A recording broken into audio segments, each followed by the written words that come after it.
Usapang pagkain Pinoy tayo mga guys. Ito yung pagkain Pinoy na hindi nakakasawa. For today's video mga guys, magluluto ako ng lawoy na anli saluyot. Hoy! Yes mga guys, dahil mas lamang ang saluyot kaysa sa malunggay. Pero okay lang yan mga guys, dahil paborito yan ng aking anak. Time check tayo, oras ay 10:05 na ng umaga. So, ito galing sa garden ng aking asawa yan. Tatlong talong at malunggay at ganito, saluyot. And meron din siyang tanglad. So, luto tayo ng lawoy.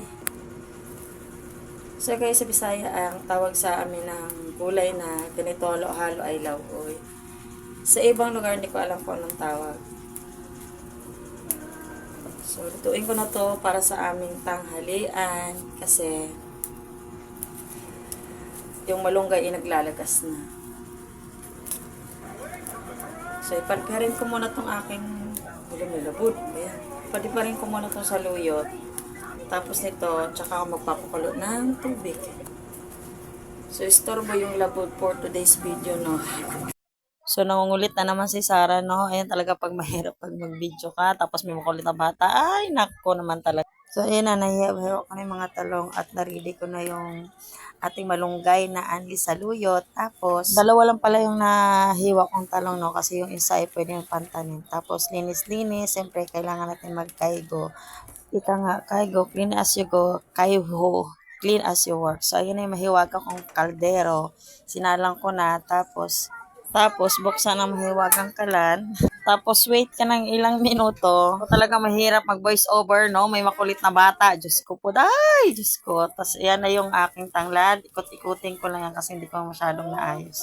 So, gagawin kong hita ng manok. So, yan ang tawag namin minsan, Tsaka mabango yan sa pagkain, sa niluluto natin. Dagdag sarap. So, nilagay ko na yung tanglad. Hintayin ko na lang kumulo. Tapos, magluto muna ako dito ng tuyo. Ayan, may dalawang klase akong tuyo. May ganitong tamban at saka itong flying fish. Ilang piraso lang din ang niluto ko dyan kasi ilan lang naman kami. At saka masarap siyang kainin na mainit kaysa dun sa lamig na.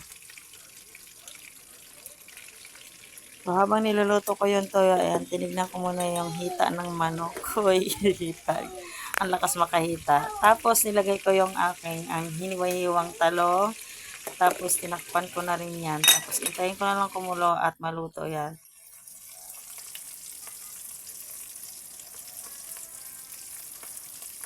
So, ito na mga guys, this is it gulay. Ayan, luto ng anli saluyot ko na lawoy with toyo. Tapos may mainit na kanin, kainan na.